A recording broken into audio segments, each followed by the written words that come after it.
tarda, gràcies per ser aquí tots, totes. Hi ha molta gent coneguda i gent totalment desconeguda per mi també. Això va de música, mercat, valors culturals, gratuïtat, municipis, ajuntaments, administració local, poder local, proximitat, que són els conceptes que acompanyen a l'administració teòricament més propera a la ciutadania. Comencem amb una dada sobre el repartiment de la despesa pública en cultura a Catalunya. Els ajuntaments de Catalunya hi aporten el 58% de la despesa pública en cultura. És gairebé el doble que la Generalitat, que aporta el 28%, molt més que les diputacions, que hi aporten el 12%, i evidentment moltíssim, molt més que l'Estat, que només hi aporta el 2%.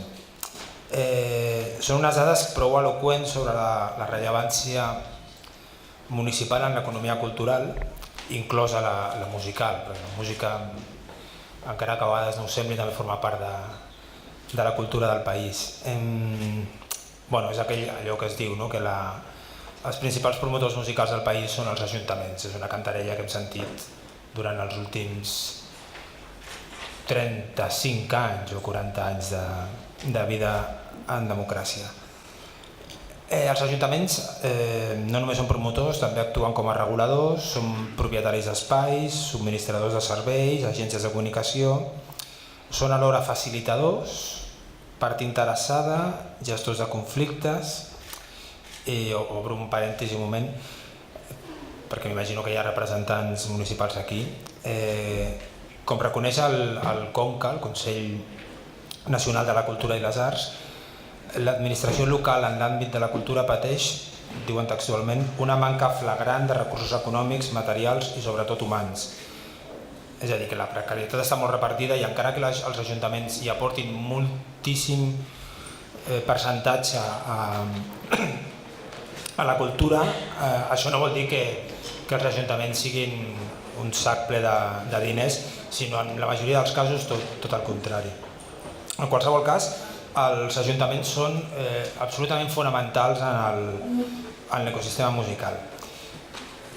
El que passa és que també hi ha conflictes que s'han de gestionar. Dèiem abans això que els principals promotors musicals del país són els ajuntaments. Fa un parell d'anys, el director d'un festival privat es queixava públicament de la competència deslleial que representen els ajuntaments. Era una queixa inscrita en una queixa més gran que apareix amb especial virulència en temps de crisi. Ell deia que els concerts gratuïts han perjudicat el sector musical d'acord amb una lògica segons la qual la gratuïtat ha mal acostumat al públic i a més ha contribuït a inflacionar els catxets dels músics. Aquest era l'argumentari del director d'un festival privat.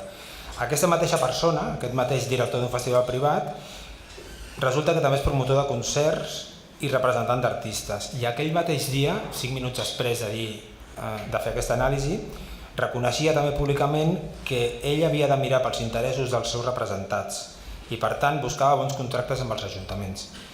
Aconseguit el contracte ja no importava tant que el concert sigui gratuït o que perjudiqui el sector musical. Aquí, evidentment, hi ha un conflicte. Més recentment, fa uns mesos, un membre d'un dels grups amb més poder de convocatòria d'aquest país, un grup d'aquests que és molt cobejat per molts ajuntaments, perquè són aquests grups que poden fer tota una gira saltant de festa major en festa major, tocant 90 dies seguits, potser. Doncs aquest músic explicava que alguns ajuntaments havien guanyat uns bons calarons gràcies al seu grup. Seguint la lògica dels antics embalats, alguns ajuntaments, no precisament els més grans, el que feien era segregar alguns concerts de la festa major. És a dir, que en comptes de programar tots els concerts a la plaça i de manera gratuïta, encabien algun concert en un pavelló esportiu i cobraven una entrada més o menys simbòlica, però una entrada al cap i a la fi. I eren diners que, segons reconeixia el mateix ajuntament, servien per equilibrar els comptes de la festa major. És una modalitat de copagament, per entendre'ns, que potser seria bo explorar una mica més. El que passa és que aquí l'Ajuntament no pot contractar qualsevol grup, ha de contractar un grup que li ompli el pavelló perquè venguin moltes entrades i aquests diners realment serveixin per equilibrar comptes de la despesa dedicada a la festa major. Encara més recentment, aquest estiu, el director d'un festival gratuït, que és una iniciativa privada finançada amb diners públics, que també és una altra peculiaritat d'aquest país nostre, doncs aquest director de festival lamentava que l'Ajuntament en qüestió, obligat per les lleis de transparència en la gestió pública, potser hauria de treure a concurs la direcció del festival. És una paradoxa, és a dir, és aquest sistema mixt privat estrany que hem desenvolupat. Des del punt de vista del director del festival, era injust que una proposta feta per ell i acceptada per l'Ajuntament pogués acabar sent dirigida per algú altre a través d'un concurs públic. Sembla raonable. Però clar, des de l'altre punt de vista, el concurs públic redueix les possibilitats que un esdeveniment d'aquesta mena acabi convertit en un xiringuito. És gent que ha tingut sort una vegada de fer una proposta a un ajuntament i manté aquella proposta durant 20 anys i aquella proposta acaba sent la seva forma de vida. Això també és un conflicte que afecta els ajuntaments. Molt més recentment, és a dir, ahir, en l'informe sobre l'estat de la cultura i les arts que presenta el Conca advertia d'un problema que fa massa temps que dura i que requereix mesures urgents, deia textualment el Conca. Es tracta de l'ús abusiu de la contractació mercantil en les relacions laborals. És a dir, els músics, però no només els músics, també els tècnics i totes les professions que van lligades a l'exercici o a l'ofici musical, són treballadors, però moltes vegades, massa vegades, acaben sent considerats empresaris. És un xoc des del meu punt de vista. És a dir, no tenen drets bàsics com a treballadors perquè són considerats contractualment com a empresaris. Evidentment no cobren ni tenen els marges de benefici d'un empresari, però això és un altre tema. Bé, el que passa és que aquesta contractació mercantil no fa distincions. La practiquen tant els promotors privats com els públics, tot i que els públics estan sotmesos teòricament a controls molt més estrictes que els privats. La practiquen també els promotors privats que compten en subvencions públiques, és a dir, que reben diners públics i que tenen unes pràctiques, diguem-ne, que no massa bones. Per entendre'ns, a Shakira segurament ja li està bé que la contractin com a empresària. És una empresària, mou un circ que és una empresa. Però la immensa majoria de músics i treballadors culturals jo crec que no els interessa aquest tipus de contractació, sinó que busquen una altra. Anava a fer una broma, però bueno... Clar, jo he vist coses que no creuríeu en els contractes. De fet, sí que les creieu perquè és el pa vostre de cada dia, és a dir, que ho teniu molt per la mà. I jo crec que sou conscients que a vegades agafes un contracte i penses hòstia, això vols dir que és legal? Vols dir que és ètic? Vols dir que els valors inherents a la música es transmeten en aquesta mena de contractes? Jo ho deixo aquí. Evidentment, no tot és catastròfic ni tot és conflictiu. Hi ha ajuntaments com el de Barcelona, no és l'únic, però és un que va ser els primers a reaccionar, que si més no s'han compromès a seguir bones pràctiques en la contractació musical. Jo crec que el següent pas seria que l'Ajuntament de Barcelona o tots els que es comprometin a seguir bones pràctiques exigís també aquestes pràctiques a tots els esdeveniments musicals en els quals hi ha participació econòmica municipal, perquè si no té sentit, és a dir, tu estàs exigint, o sigui, tu estàs respectant un manual de bones pràctiques en la contractació de les festes de la Mercè, però en canvi a festivals que reben diners de l'Ajuntament, els deixes que facin i que jo crec que, i em consta que l'Ajuntament de Barcelona, perquè és el que conec, està interessat en que aquestes anomalies deixin d'existir. Insisteixo molt amb els músics com a treballadors, no estic parlant tant del públic, perquè si els músics no estan ben tractats no sé on anirem. La resta És a dir, un músic maltractat és un músic que no transmet i ens interessa que els músics transmetin els valors que suposadament són inherents a la música. El públic sí que el tractaré una miqueta. No sé si recordeu, jo crec que cada any des de fa uns 10 o 12, quan arriben les festes de la Mercè, apareix una carta en algun diari en què una persona lamenta que a la programació musical de les festes de la Mercè no hi hagi grups de heavy. És una constant i era molt interessant perquè a més és cert, les programacions no incloïen això. Però anem una mica més enllà de l'anècdota. És evident que la realitat cultural del país és molt diversa i encara més des de l'arribada de població nova en els últims anys. És a dir, la Catalunya del 2017 no té res a veure amb la del 1977 ni a la del 1992. La realitat és molt, molt, molt, molt diferent. Segurament més rica en aspectes culturals. El que passa és que les programacions públiques, o sigui, les privades també, però com que avui parlem d'ajuntaments m'hi referiré només a les públiques, sovint no reflecteixen aquesta diversitat. Considero que és responsabilitat de l'administració pública i especialment de la municipal, que és la que té el contacte més directe amb la ciutadania, esmenar aquest desequilibri. Anècdota 2. Recordo fa uns anys en una plaça major d'un poble de la Catalunya central estava actuant una banda colombiana de salsa i la majoria del públic era llatinoamericà, no era el públic que havia vingut d'altres zones de la comarca, sinó que era gent que vivia en aquella ciutat i que per fi participava de la festa major d'aquella ciutat i participava realment amb un esperit de comunitat molt fort. Al cap, em sembla que va ser el mateix dia o el dia següent, estava parlant amb un responsable polític de l'Ajuntament en qüestió i li demanava si havien pensat en aquestes comunitats en concret a l'hora de programar els grups de la festa major. Com que no s'esperava la pregunta, no tenia cap resposta. I no va haver-hi respostes, va quedar com merda. Això ho havia d'haver previst i no ho tenia.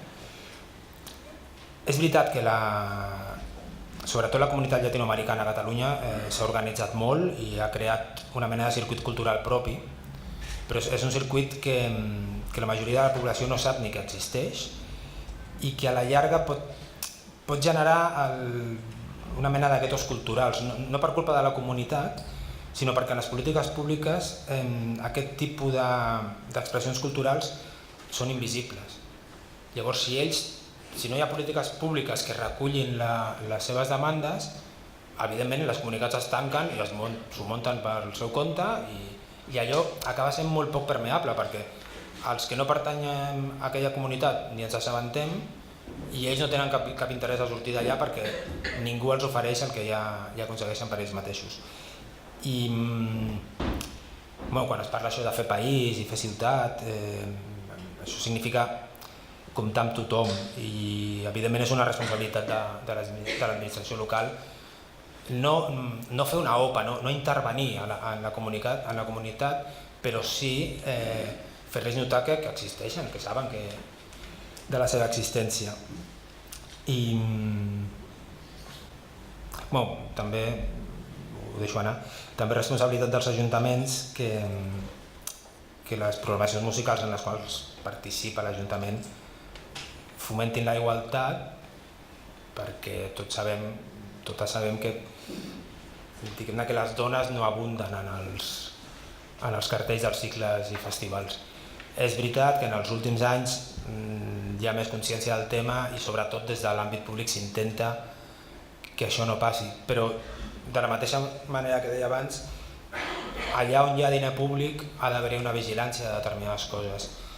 Si un festival té, encara que sigui un 5 o un 10% d'aportació pública, aquell festival ha de tenir una vigilància de gènere, és a dir, no pot ser que es presentin cartells absolutament masculins i que hi hagi diners públics invertits allà.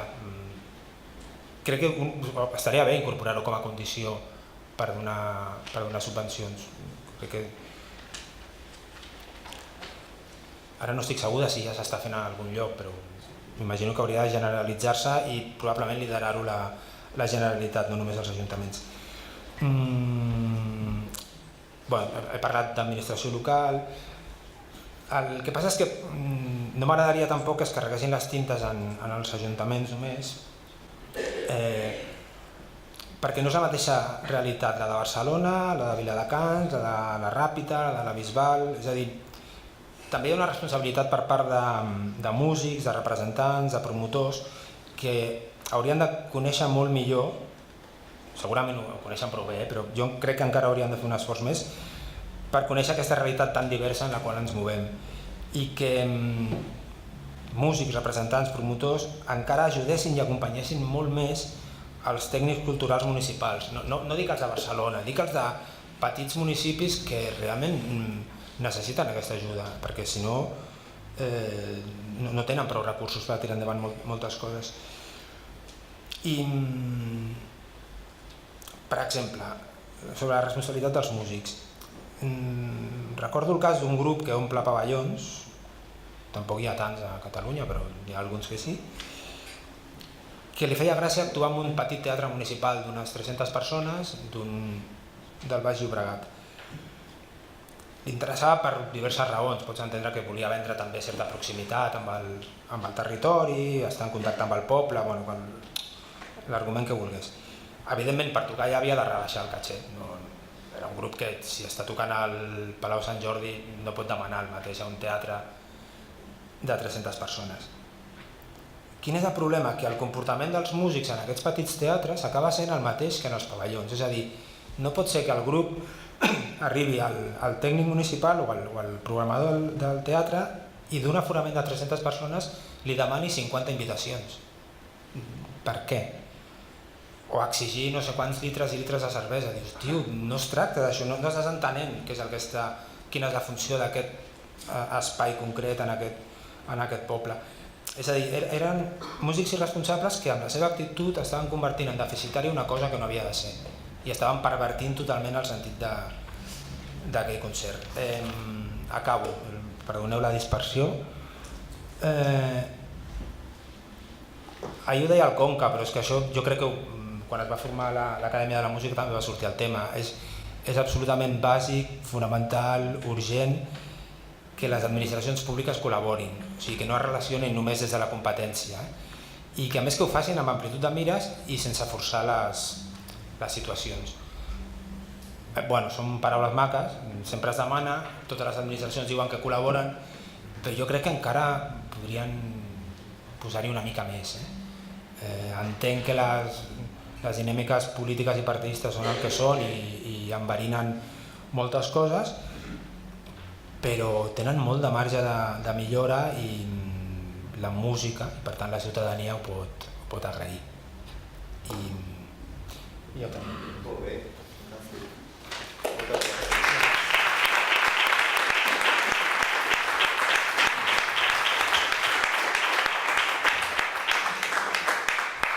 Avui tenim aquí 8 persones que són enteses en la matèria, són d'ajuntaments, són d'organitzacions, i m'agradaria abans de tot presentar-los bé. Primer, abans de tot, agrair a l'Acadèmia aquest acte.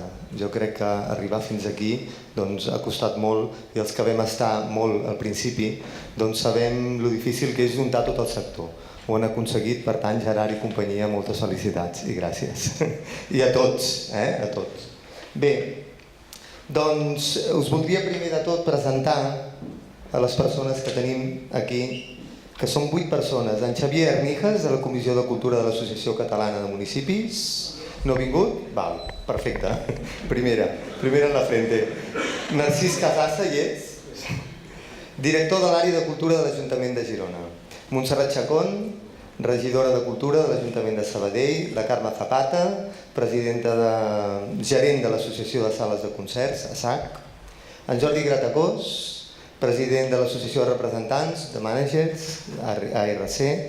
Guillem Arnedo, president de l'Associació de Músics de Jazz i Música Moderna de Catalunya. Josep Reig, president de l'Associació Professional de Músics, Musicat. I Josep Parés, president de la Federació de Societats Musicals. Si us sembla, jo he anat prenent unes notes i jo crec que estaria bé començar a parlar una miqueta, disseminar aquest contingut del que ens ha dit ara el Xavier Cervantes, perquè jo crec que ha tocat temes molt interessants. El primer de tot, diu que el 58% de la despesa, això em sembla que és una dada que ve de l'Estat de la Cultura, que és aquest informe que ha presentat el Conca fa un parell o 13 dies, diu que el 58% de la despesa en cultura procedeix dels ajuntaments. Llavors, això, que d'alguna manera ens porta que si realment és així, si no estiguessin els ajuntaments, doncs els músics ja podrien plegar, els tècnics, és a dir, que devem tots els professionals, tots els actors que estem entorn de la música molt als ajuntaments, però jo voldria preguntar, això és bo? És una situació que cal corregir?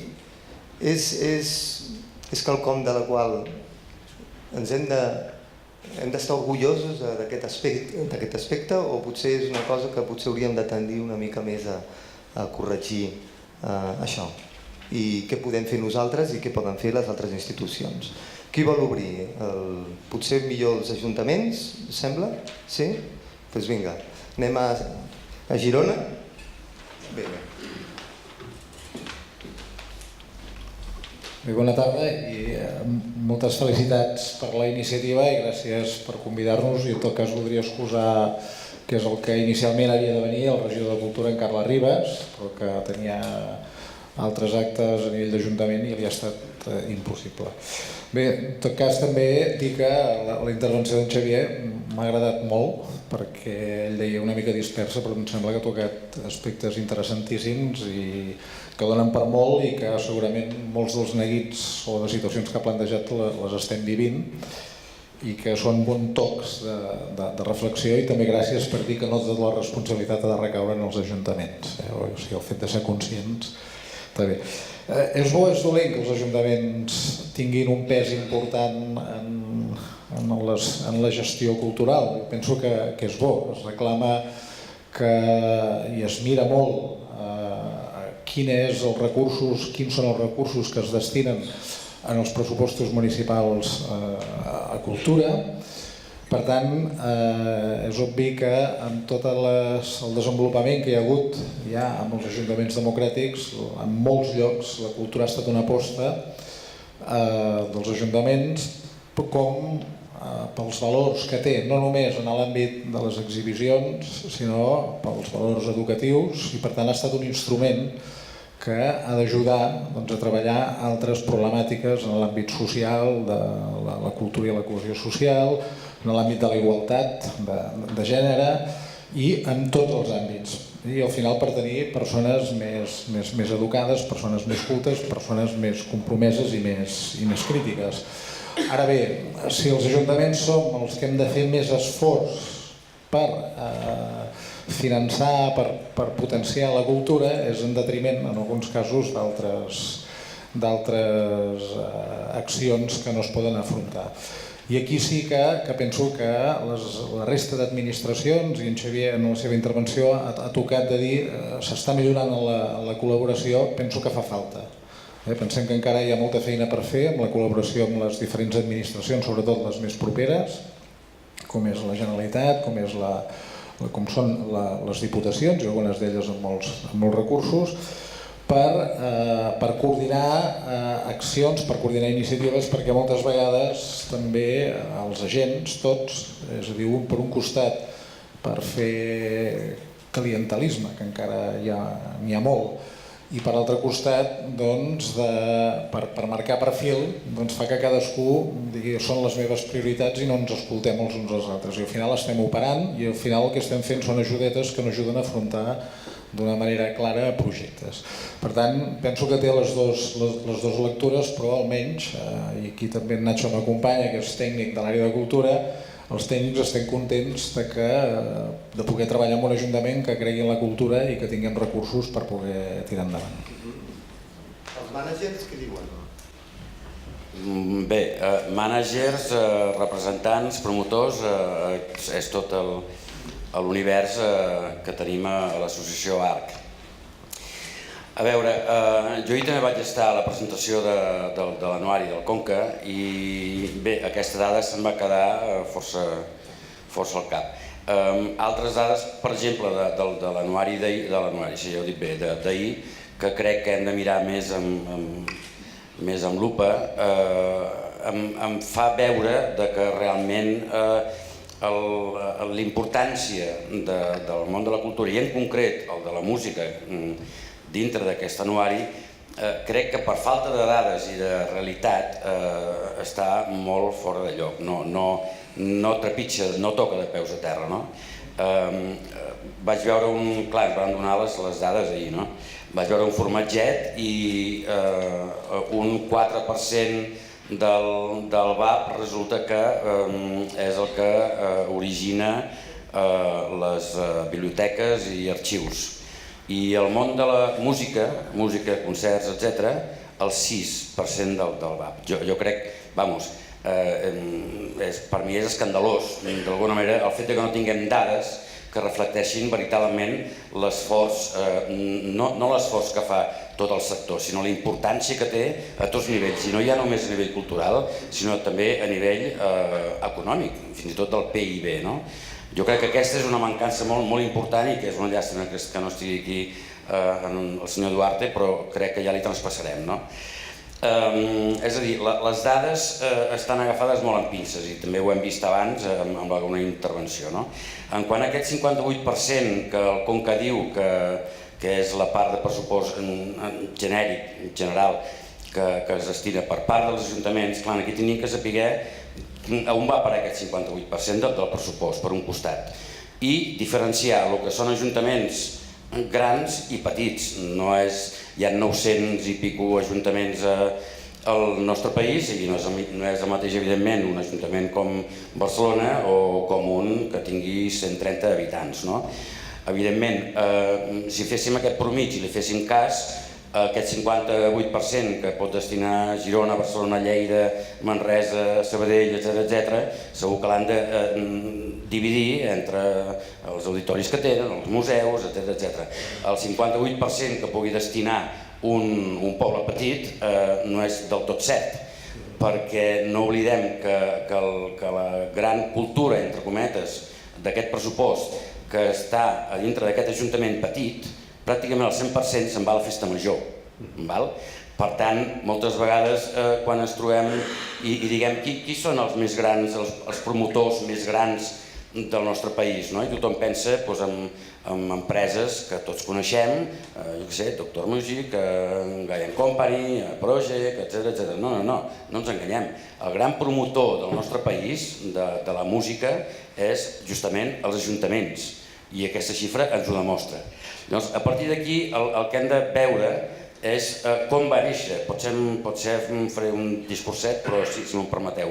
Una mica d'història de la Festa Major. La Festa Major, quan hi havia pocs habitants en els pobles, eren professionals que es dedicaven de dilluns a dissabte perquè treballaven fins i tot el dissabte, anaven com podien a un poble, es quedaven a dormir fins i tot en aquell poble, a casa de l'alcalde, del regidor, etc. S'atipaven com lladres perquè cada festa major, evidentment, hi ha bona cassola, i d'alguna manera això era l'intercanvi que hi havia, el valor que se li donaven als músics era aquest justament de traspàs de cultura, òbviament, perquè el que es fan ara en els concerts no té res a veure a 50-60 anys enrere, per dir una xifra. D'aquest moment a ara ha canviat moltíssim tot el panorama, i ens trobem justament això, que els pobles com més petits més destinen el 100% de cultura a la festa major. I llavors ens hem de plantejar quin tipus de festa major, quina programació fan a la festa major. Evidentment, d'entreteniment. Però és que si això ho traslladem, ho traspolem, ho traspassem a les grans ciutats, hem de vigilar perquè també hi ha moltes grans ciutats que es podrien permetre el luxe d'invertir aquest percentatge destinat a música en directe, a descobrir nous grups, a fer cultura a la gent, etcètera, i això no passa amb la quantia que ens agradaria. És a dir, el que ens hem trobat fins a dia d'avui, pot ser cada cop menys, però que el que ens hem trobat fins a dia d'avui és que entre els pobles, veïns fins i tot, en cert poder adquisitiu, es barallaven per tenir el grup més comercial del moment. I la cosa és que si repassem les programacions de molts dels pobles, cada any se solen repetir perquè són els 4, 5, 6 grups que en aquell moment estan pujant i els que més caixer cobren són els que més bolos tenen. I l'aposta que tenen la majoria d'ajuntaments va per aquí. No és per donar a conèixer grups nous, grups de l'entorn, locals o de la comarca, etcètera. Per tant, això és un risc i és un perill. Nosaltres, com a associació, que dimarts que ve tenim, no aquest dimarts l'altre, tenim els Premis Artis, tots convidats, òbviament, tenim un dels premis que és la millor programació de Festa Major. I justament el que volem és estimular i premiar a tots aquells ajuntaments que tenen en compte que no només és programar grups coneguts i comercials que igualment al cap d'una setmana o 15 dies podrien abans o després podrien vendre les entrades i cobrar el seu caixer, sinó que el que fan és amb aquest efecte fan crear una inflació o una devaluació de tot plegat. I acabo amb el tema de la gratuïtat. Jo crec que aquí... No parlarem després. Sí, doncs m'interessa molt. Sí, perquè és un dels altres punts que ha tret el Xavier. Però antes jo crec que ens interessa a tots. Per tant, entenc que estem una mica com còmodes amb el fet aquest de que realment aquest 58% ho suporti els ajuntaments, o hi ha alguna veu discordant? Ell parla de que bàsicament el que estem fent és que podríem dirigir cap a altres inversions, és a dir, que molt bé el 58, però potser destinat a altres aspectes. Carme Zapata, sí. Ai, perdona, m'havies... Després.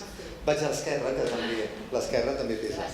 Bueno, jo estic d'acord amb el Jordi, dependrà de com s'apliqui aquest 58%. No és el mateix això en un poble petit que dedica el 100% i que bàsicament la programació no és tant de caire cultural o més pedagògica o educativa, sinó que és de festa i ja està bé. Jo crec que hi ha pobles on els hi arriben poques propostes i es mereixen tenir una noche loca, però fins a quin punt un ajuntament ha de gastar el 100% del seu pressupost fent una festa fins a les 7 del matí, provocant una precarietat no tant en els músics, com parlava el Xavi, sinó en la resta de la cadena, com són els tècnics de llums, de so, els de càrrega i descàrrega, i això jo crec que és una cosa que des de l'acadèmia hem de tenir en compte.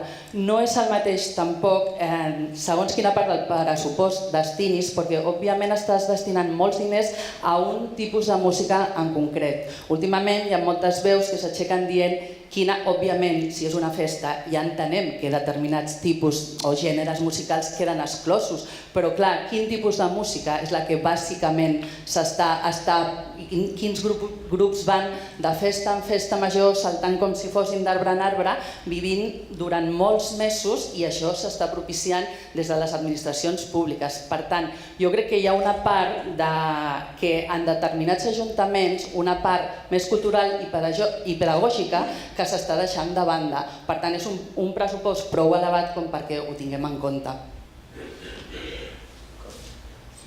Bueno, vull demanar la paraula. Vinga, és igual, per proximitat i després... Per aprofitar el viatge. A veure, nosaltres som, o jo represento, les Federació Catalana de Societats Musicals, que hi ha de tot tipus de grups, però essencialment bandes de música, que fins a fa poc temps érem els 4 del sud de Catalunya i allí estàvem dormint, com dèiem. Això no és així ara, estem per tot el territori, i què ens està passant?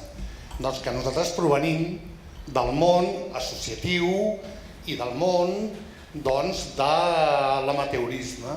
Els nostres músics en determinats moments són professionals perquè estimen la participació en aquella entitat i per tant quan estan actuant com a professionals allí estan, però quan actuen amb les bandes de música aquí no hi ha retribució, aquí és amateurisme. Sí que la gent que està percebent un salari o que li toca als directors, la gent de so, la gent d'oficis auxiliars, perquè tenim entitats que tenen estructures senceres. Això què vol dir? Doncs que aquests percentatges que surten, que jo tinc de formació professional, bueno, ara per jubilat, però de formació professional, llegir-me'ls i analitzar-los. I aquí fotem un pa com unes hòsties, diuen, al meu poble. Què vol dir això?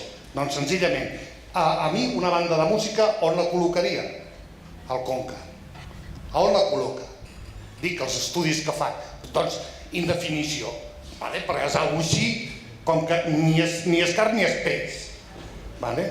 Per tant, això ja la primera. Segona, quan es diu dediquem una part importantíssima al pressupost, a què? A la festa major, com estem dient? Aquí sí que hi som, a les festes majors. Mira, perquè toquem fins i tot, com que diu que no tenen calés per pagar els professionals, ens truquen a nosaltres. Què cobrem? És a dir, gratuït, ja ho parlarem després, però és una altra història. En definitiva, quan els estaments públics, els ajuntaments, han tingut que fotre mà al pressupost i retallar-lo amb un percentatge molt gran, i suposo que els companys dels diferents ajuntaments ho podran dir, una bona part de retallada ha anat amb aquests tipus de dotacions, amb aquests tipus del món cultural i d'altres coses d'aquestes. Per tant, imagineu-se com estem si el 50 i pico % dels recursos que es destinen, que no sabem quants diners són, jo no els he vist quantificats en diner, dir tants milions o tants euros, doncs si això, que és teòricament el que destinen, és on t'han fotut més cop de retallada, imagineu-se on estem al món de la música. I després suposo que anirem parlant. Però és això, a més, potencial, estic d'acord. Vinga, som-hi. Montserrat Chacón, sí. Una dada, crec recordar que eren tota l'aportació pública a cultura l'any 2016 van ser 904 milions d'euros. El 2010 crec que eren uns 1.200 milions d'euros. Aquesta és l'aportació global de les administracions públiques a cultura. Montserrat Chacón. Bé, sobre el fet que des de la major part del... O sigui, una mica més de la meitat del pressupost en cultura vingui per part dels ajuntaments, entenc que és de lògica, és la institució, que és el territori, és la institució més nombrosa, som a cada una de les ciutats i som els primers en vehicular les necessitats i les inquietuds de la nostra ciutat. Per tant, entenc que és de lògica que la major part, o una bona, més de la meitat, repeteixo, d'aquest pressupost vingui dels ajuntaments. Una altra qüestió és si la xifra total ens agrada o no ens agrada o hauria de ser més o després l'hem de distribuir d'una manera o d'una altra, però entenc que té certa lògica. Pel que fa al paper de l'Ajuntament, perquè amb el document que vau passar i amb el que esteu parlant, la premissa de sortida, que jo no la discutiré, és que l'Ajuntament és el major contractant, diguéssim, de cultura o de música. Jo no ho discutiré, però entenc que l'Ajuntament és molt més que això. En relació a la música, per exemple, perquè reduir una més el fet que si contractem o no contractem, crec que és deixar el discurs o el debat en un camp molt pobre, perquè l'Ajuntament pot aportar molt més. Què aporta l'Ajuntament? L'Ajuntament pot influir en l'àmbit educatiu, com heu parlat abans en la taula anterior, acompanyant i complementant, ja no només des de conservatori o escoles de música, sinó a través de la programació artística adreçada als infants, a través de programes concrets adreçats a col·lectius o a sectors de la ciutat amb menys poder adquisitiu i que per tant poden tenir minvat l'accés a determinats productes. Però entenc que tot això no estaria inclòs dins del 58%, diguem, de tot això que diu. Tot això és com a banda. Això són contractacions només, oi? Jo era més enllà de... No, entenc que és pressupost de cultura. És en general. Per tant està inclòs. Clar, jo ara que desconec exactament com es calcula, però jo el que intentava era explicar una mica el paper de l'Ajuntament, que entenc que és el que puc aportar jo, perquè d'expert en l'àmbit musical no en soc, ho sento, però sí que en tot cas puc explicar una mica la perspectiva des de l'Ajuntament. Per tant, podem incidir en l'àmbit de la música pròpiament des de la formació, des dels més petits, o de la formació d'adults. Podem incidir en l'àmbit de la programació. Sí, evidentment, la programació la podem fer sols, és a dir, contractant, i això dependrà de si tenim més o menys pressupost per poder contractar. Evidentment, en època de crisi això baixa en picat i podem també programar de la mà d'una pila d'entitats del sector, que és, per exemple, a Sabadell, una de les polítiques que s'ha vingut portant des de fa molt temps, la política d'acompanyament a entitats. En el nostre cas, aquest treball conjunt ens ha permès tenir, en l'àmbit de la música clàssica, una programació fantàstica. Tenim un cicle de simfònics, tenim òpera, tenim cicle de cambra, tenim copla. Per tant, aquest treball conjunt, a més, és com es retroalimenta. És evident que sorgeix de les inquietuds de la ciutat, però en la mesura en què nosaltres la podem fomentar i la podem ajudar, també aconseguim que hi hagi més vocacions, que hi hagi més moviment en l'àmbit musical. A Sabadell també, per exemple, hi ha molt moviment en l'àmbit teatral. Doncs darrerament tenim molta programació o molta inquietud en fer teatre musical. Això com un exemple. L'altre àmbit on podem actuar, en el suport a l'artista, ja sigui amb formació paral·lela, ja sigui amb bucs d'assaig, podem ajudar en aquest sentit. L'altre vessant, la facilitació al privat. I aquí és on entenc que hi tenim el gran drama a nivell d'institució i suposo que després en parlarem. Només una de les coses que sí que, per exemple, podem fer a Sabadell arrel de la crisi, arrel de la incapacitat de poder fer grans contractacions i de poder fer grans programacions, el que sí que es va poder fer és cedir els equipaments teatrals a un cost mínim, només per cobrir les despeses. Per tant, encara que no estiguis fent tu la programació, sí que ajudes que un privat pugui venir a fer aquesta programació. Però ja dic, en l'àmbit de fomentar petites sales de programació, tot aquí sí que és on realment tenim el drama, que entenc que parlarem després. I llavors només un petit apunt, que em sembla que m'estic allargant molt. Hi ha un altre àmbit que també de rebot ha sortit una mica a la taula abans, i és aquesta nova manera d'entendre com participes a la societat i com no només ets espectador, per tant no només ets consumidor de música o d'un espectacle artístic, sinó que també hi ha molts sectors que des del món amateur o del navegant, en aquest àmbit en què els límits no estan tan fixats, a gent que també vol generar nous espais, noves maneres d'entendre la cultura i noves maneres de produir. I això entenc que també hi hem de trobar l'encaix i la manera de facilitar-ho. Molt bé, en aquest sentit tant la Carme com tu heu apuntat aquesta manera de fer diferent, de distribuir aquesta despesa cap a altres coses, una mica com diversificar. No ho sé, jo arribat a aquest punt passaria al punt següent, a no ser que algú de vosaltres vulgui apuntar alguna cosa sobre això. Molt bé. Jo m'he perdut una mica, perquè la veritat, hi ha molta informació i portem tot el dia, però si he entès bé la pregunta era el per què els ajuntaments assumeixen aquest volum tan important de contractació, al principi. Sí. Jo penso que els ajuntaments, no ja només en la contractació musical, sinó en general, estan assumint coses que no són competència seva, especialment els ajuntaments petits. Els grans suposo que sí que tenen moltes competències i són responsables de moltes coses, però els ajuntaments petits, que són la gran majoria d'ajuntaments que tenim a Catalunya, estan fent coses que, si miréssim la seva normativa, les seves competències, no els hi pertoquen. Un ajuntament petit, mentre tingui el cementiri i s'encengui la llum de nit i funcioni l'aigua, poques coses més té l'obligació de fer. Què passa? Que la societat ha canviat d'una manera que al final ens ho ha de fer tot l'Ajuntament. I tot això ha provocat un canvi en la contractació. Només una mica per si podem lligar tot una mica el tema musical, la contractació, els músics, que aquí tenim problemes seriosos i reals. Què passava abans? Abans hi havia unes comissions de festes, hi havia uns patronats, hi havia unes societats en els pobles, als municipis, a totes les mides, que eren els que s'ocupaven d'organitzar aquests actes culturals, festius, i l'Ajuntament devia fer els seus, però en tot cas n'hi havia molts més que es feien des del món associatiu i des del món privat. Aquests actes, evidentment, com que els feien una societat i ho feien amb tot el seu interès, es feien pagant. Per tant, aquí ja podríem tocar el tema de que ara, perquè quasi tot és de franc i el valor que perdó. Ara entrarem. Però vull dir que va tot bastant lligat amb la reflexió que vull fer.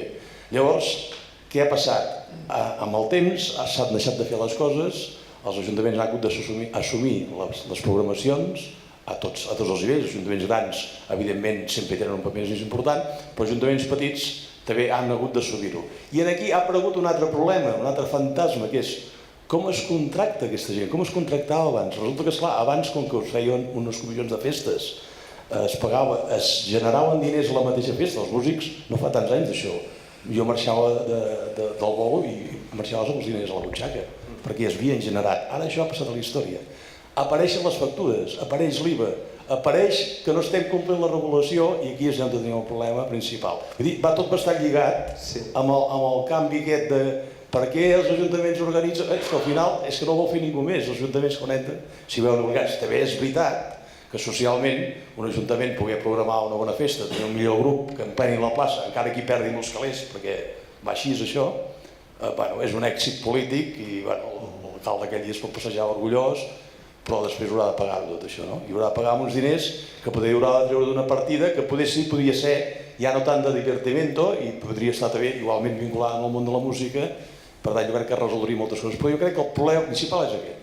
De tot això també en parlarem després i òbviament Musicat hi té molt a dir sobre això. Un apunt, vinga, ràpid, vaig comptant els timings de tot. Un apunt en relació amb el que ha dit la Montse, que comparteixo totalment, i és que estem parlant de contractació, del paper dels ajuntaments en les contractacions, i estem parlant del final del recorregut, estem parlant de l'exhibició, però hi ha la formació, hi ha la creació, hi ha la producció, i per tant és veritat, almenys en el cas de Girona, que molts dels recursos també es destinen a aquests altres àmbits. Segurament aquí ens mancaria la dada, que no sé si el Conca la va donar, de saber com això es parteix, és a dir, aquest 58% que correspon a educació, que correspon a exhibició, que correspon a concerts de gent amateur, de músics amateur.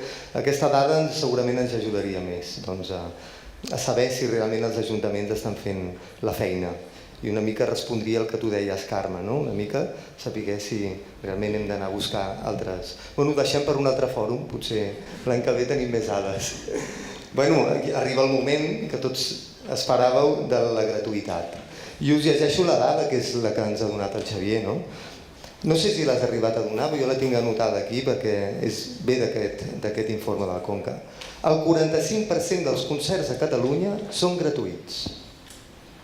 Per tant, pràcticament la meitat són gratuïts. Què vol dir? Bueno, aviam, són gratuïts, però alhora, que és també una pregunta que jo us faria, vull dir, potser els ajuntaments no tenen problema en pagar amb un grup que omple un estadi o omple un poliesportiu, un catxet memorable i permetre la gratuïtat, però en canvi després potser fa una programació alternativa de música minoritària on cobra entrada i aleshores ens lamentem del per què la gent no ve. Clar, estem acostumant al públic a aquesta gratuïtat? Li estem fent un favor al públic? Estem fent un favor a la indústria musical? És a dir, tot això que estem buscant fins i tot amb la gent que s'ha acostumat, i després hi ha una dada també molt potent, que és que hi ha un 7% de la gent que paga per la música. Només un 7%. La resta, això com es tradueix? En baixades d'internet, en escoltar el YouTube, i el 7% restant són Spotify i després anar a concerts. És una dada molt baixa. Jo crec que això cal millorar-ho. Els ajuntaments estan fent la feina, estan perjudicant realment a la indústria musical permetent aquesta gratuïtat. Tu no has parlat, oi que no? Vinga. Bueno, la veritat és que no tinc una opinió molt formada sobre el tema, però evidentment que és una cosa que d'alguna manera perjudica a la música d'una manera, quan es vol realitzar d'una manera estable. És a dir, jo que visc en un poble petit, tenim un auditori que és fantàstic, el millor de tota la comarca, el Moianès, i allà només es fa música de la coral i en festa major. És a dir, durant la festa major sí que tenim concerts, hi ha de tot, es gasta tot per dir-ho així, tota la partida pressupostària, i durant l'any, i tots aquests concerts són gratis, òbviament, no hi ha de pagament, però durant l'any, tot i tenint espais molt preparats, no passa res. No hi ha una cultura de voler promocionar aquests hàbits, tot i tenint la matèria, és a dir, tenint espais on fer-la. Llavors jo crec que això és una de les... Em puc equivocar, vull dir, tampoc he reflexionat molt sobre el tema, més que res com a músic que he anat a tocar a moltes festes majors, he anat a tocar també a cicles, i com a consumidor de música, que puc anar a concerts, em dóna la sensació que en aquest país el que predomina és la festa major, és a dir, que els concerts gratuïts vagi molta gent, tothom s'ho passi bé, sigui un moment memorable, però després el dia a dia queda abandonat. queda bastant abandonat. Jordi, vinga, que tu ets un dels militants. Tema gratuïtat és molt interessant, una mica relligant amb la història que dèiem abans, amb el que ha dit aquí el president Musicat, que ell és músic, i la feina que té justament Musicat és fer tots els contractes, que aquest és un altre tema, tota la paperassa i tot el nomenclàtor. En quant a la gratuïtat, jo crec que això és una cosa excepcional d'aquest país-estat, per entendre'ns, no? No sol passar, vull dir, fora de la frontera ibèrica, les festes del poble, per dir-ho així, doncs són majorets o són concerts, al carrer hi ha l'escola que surt de música, etc. Aquí el tema va ser que quan va haver-hi el canvi de règim l'any 75, el govern entrant va dir, en Fraga deia que la calle és mia, no, ara la festa serà nostra, el carrer serà nostre. I aquesta activitat que teòricament era per celebrar el canvi de la transició, i que realment tothom que havia estat tan reprimit a dintre casa, doncs anem a celebrar amb una gran festassa, i un exemple claríssim és aquí a Barcelona, el Moll de la Fusta, a dalt a la muntanya de Montjuïc, que portaven artistes de primeríssim nivell, tot gratis, em sembla perfecte, però ho celebrem una vegada, 2, 3, però és que portem 40 anys així, vull dir, aquest és el gran pecat. A l'època d'en Franco encara els músics tenien un carnet que era del sindicat de toreros i artistes. A partir que es va abolir, perquè això era massa franquista i vertical, a partir de llavors ni sindicats, ni punyetes, ni res. La gratuïtat és molt perversa, perquè aquesta festa el que ha fet ha sigut, primer, un efecte d'inflació econòmica acollonant. És a dir, d'un grup, el valor d'un grup, ser aquell que és disposat de recaptar, és a dir, si un grup té 1.000 persones i aquelles 1.000 persones són capaces de pagar 20 euros, aquest és el valor que té el grup. El que va fer la festa major i amb aquesta guerra de gratuïtats i de concurrència d'una a l'altra va fer que els preus pugessin grandíssimament, una. Dos, això va arrossegar tot un efecte també molt pervers, també, que hi havia molt caler, massa caler, que no se sabia ben bé com anava a parar. I una figura, per exemple, i ara faig autocrítica, mea culpa i me flagelo, una de les figures de la nostra associació és el representant de zona. A la gent és aquell que treballa per tota la geografia i és aquell qui està en contacte amb els ajuntaments, tal, i que després també m'agradaria fer un incís sobre el paper que tindria que fer aquesta gent. El fet de la gratuïtat fa molt mal. Una, sobretot per l'educació de la gent, perquè tothom sap que quan una cosa és gratis no la valores igual que quan has de pagar encara que sigui simbòlic.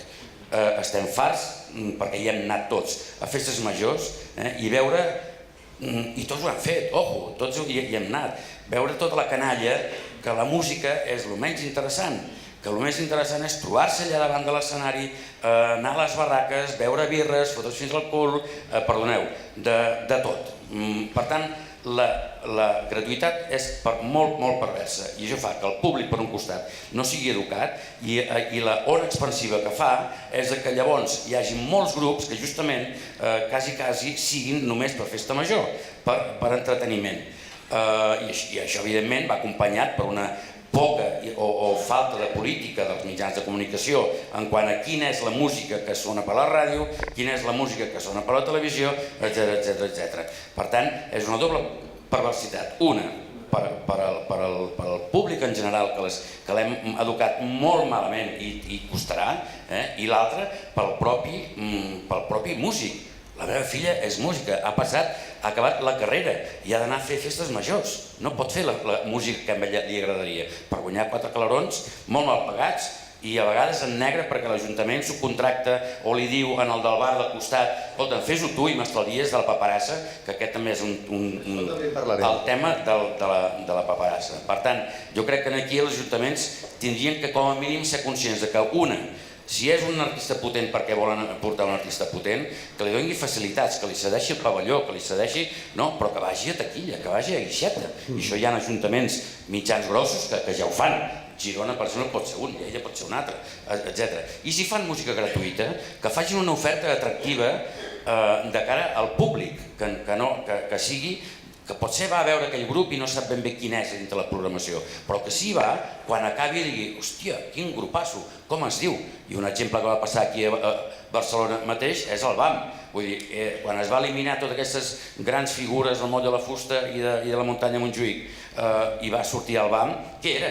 Era tota una programació de 100 i pico grups de Catalunya, d'Espanya i d'Europa que ningú coneixia a priori i va fer que la gent digués, hòstia, hi ha música, i era la música indie, que en aquell moment era la música indie, que ningú sabia què era, i això va fer que realment s'eduqués a un públic. Narcís, ho veiem així també? És tan fàcil? Perquè clar, dius, home, no és bona la gratuïtat, doncs fem cobrar. És tan fàcil això? Bé, em sembla que s'ha de mantenir l'equilibri com amb tot, entre altres coses perquè almenys en ajuntaments grans, per sort, no tot el pressupost se l'emporta a la festa major o les fires i hi ha d'haver-hi activitat al llarg de l'any i precisament nosaltres això és el que demana el ciutadà, no fem de res i estem parlant a Girona de ciutat de festivals i dels quals n'hi ha molts de música, doncs és un tema que ens plantegem sobre la taula, és a dir, la concentració en uns dies puntuals de molta programació doncs no pot ser que ens deixi la resta de l'any sense res. I per tant, i a més és molt més fàcil segurament afrontar un festival que no una programació estable amb tot el que representa d'arribar al públic. La gratuïtat entesa com a foment de públics, acostar-se a nous públics, que és una de les preocupacions que tenim i penso que també les tenim els ajuntaments i que les compartim amb el sector i amb tot el sector cultural, pot ser una bona eina. Si ens quedem amb la gratuïtat, malament, i a més malament perquè, com s'ha dit, no eduquem els ciutadans, no eduquem les persones i sobretot no donem valor en el fet cultural, en el fet creatiu. Parles llavors d'una gratuïtat selectiva?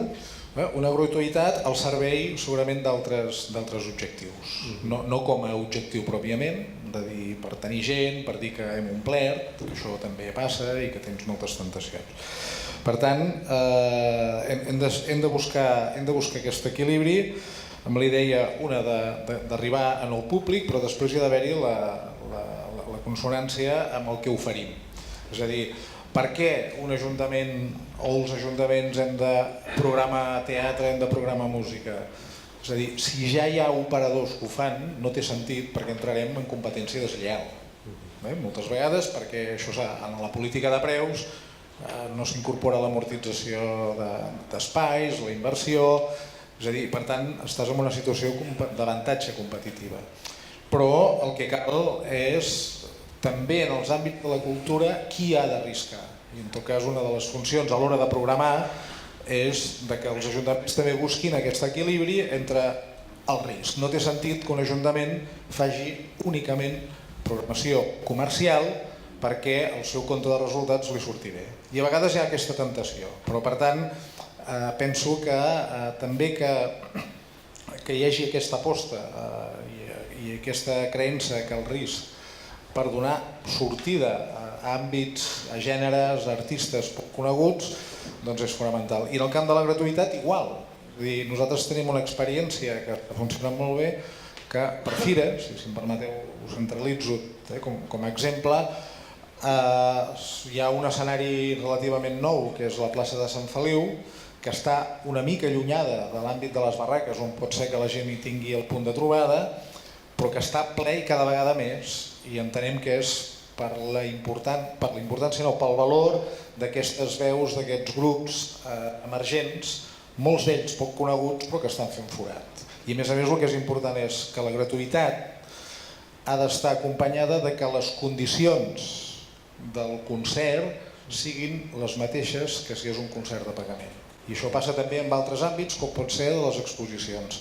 Un centre cívic pot acollir una exposició de gent amateur, de gent del barri, però ha d'estar presentada amb les condicions com si fos una sala del Louvre. S'ha de tenir en compte la il·luminació, com es pengen els quadres. I en música és exactament el mateix. Sí, home, de fet, si portes un d'aquests grups que omplen estadis, doncs no permetrà que li posis uns mitjans per sota de lo normal pel fet que sigui gratuït. Estem d'acord amb això i amb què arrisca més un ajuntament? Per exemple, fent pagar amb un concert que potser els ha costat 40.000 euros i que el posen en una plaça i per tant fas cobrar una petita entrada, amb això podríem parlar de que està arriscant o arrisca més muntant un festival de música minoritària? Amb què arrisca? No, jo quan parlo de risc en la programació, és a dir, el fet que si fas un concert a l'aire lliure moltes vegades també, i avui en parlàvem, l'adequació de l'espai per poder cobrar entrada fa que desisteixis de cobrar una entrada ni que sigui simbòlica, perquè és més elevat el cost i el que representa que no fer-ho. Però com jo parlava d'arriscar és en l'estil musical, en els artistes, en els intèrprets, en els grups, que és fonamental i que té sentit que ho faci un ajuntament, que segurament altres operadors no ho faran perquè la seva raó de ser és també guanyar diners i equilibrar. Sobre la gratuïtat, Carme. Sobre la pregunta original, primera de com afectava la indústria, jo crec que la perversió és que afecta de manera desigual i el Xavi ha posat un exemple molt clar en la seva intervenció. Òbviament, si tu tens una oficina amb una sèrie de grups que pots vendre a ajuntaments i et funciona, tu estàs facturant i aquesta pota de la indústria li va molt bé, encara que no li vagi a totes les oficines de manera igual. Clar, si tu tens una sala i ho compares des de la perspectiva de les sales, òbviament és una competència deslleial. I clar, si un grup ha tocat en un municipi que està a 30 quilòmetres de la teva sala, hauran de passar molts mesos perquè tu puguis fer un concert d'aquest grup de pagament. Llavors, clar, això és un efecte superpervers. Llavors... Que perjudica d'entrada els músics. Clar, exacte, perjudicar els músics. Hi ha molts grups que ara s'estan plantejant perquè, òbviament, la cúspide de l'èxit no dura eternament si ells han de cobrar un caché, igual que si anessin a una sala o a un auditori, però en canvi oferir la seva música gratis. Jo crec que un ajuntament mai hauria d'oferir gratis un grup que es pot permetre el luxe, perquè a més són molt pocs, d'emplenar un gran aforament. Aquests grups s'hauria de pagar ni que sigui una part simbòlica.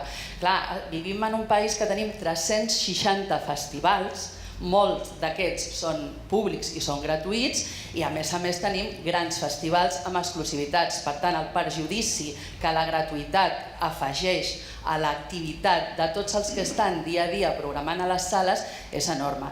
També es donen circumstàncies que han sortit d'aquí de manera col·lateral, com alguns districtes o alguns pobles que el que fan és, com que no tenen prou recursos per subvencionar o pagar tot el grup, el que fan és que li donen les barres de la festa a les entitats i llavors les entitats tot el que recapten el fan servir per pagar el grup.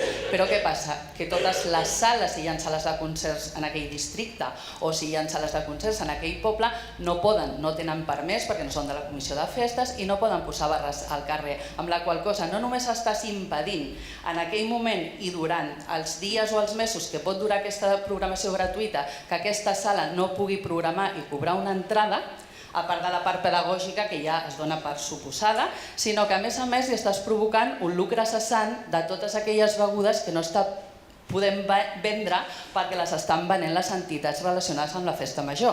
Per tant, clar, les realitats són molt diverses depenent de les ciutats, dels ajuntaments, del tamany, però òbviament la gratuïtat és un efecte superpervers. Per tant, segons tu, els ajuntaments el que haurien de fer amb aquests concerts que ofereixen gratuïtament, jo diria que és potser l'exemple més flagrant, no? Aquest cost de potser 40-50.000 euros que ràpidament l'Ajuntament vol rentabilitzar. I com ho rentabilitza? Doncs mira, una part hauria de ser de pagament, que subvencioni una part... Llavors té la por de no omplir, llavors no poder rentabilitzar. No, i això del risc, l'Ajuntament està per potenciar aquelles propostes de risc que el sector privat no es pot permetre perquè no es pot permetre perdre diners. Per tant, si hem d'educar una mica, hem d'ensenyar a escoltar i hem de promoure tots els gèneres, s'hauria d'apostar en les propostes de risc i, òbviament, una festa major sempre necessitarà un ganxo d'èxit, perquè si no, òbviament, no tenim un públic prou inquiet com perquè aquest risc que pagarien les administracions o que en part alguns ajuntaments ja ho fan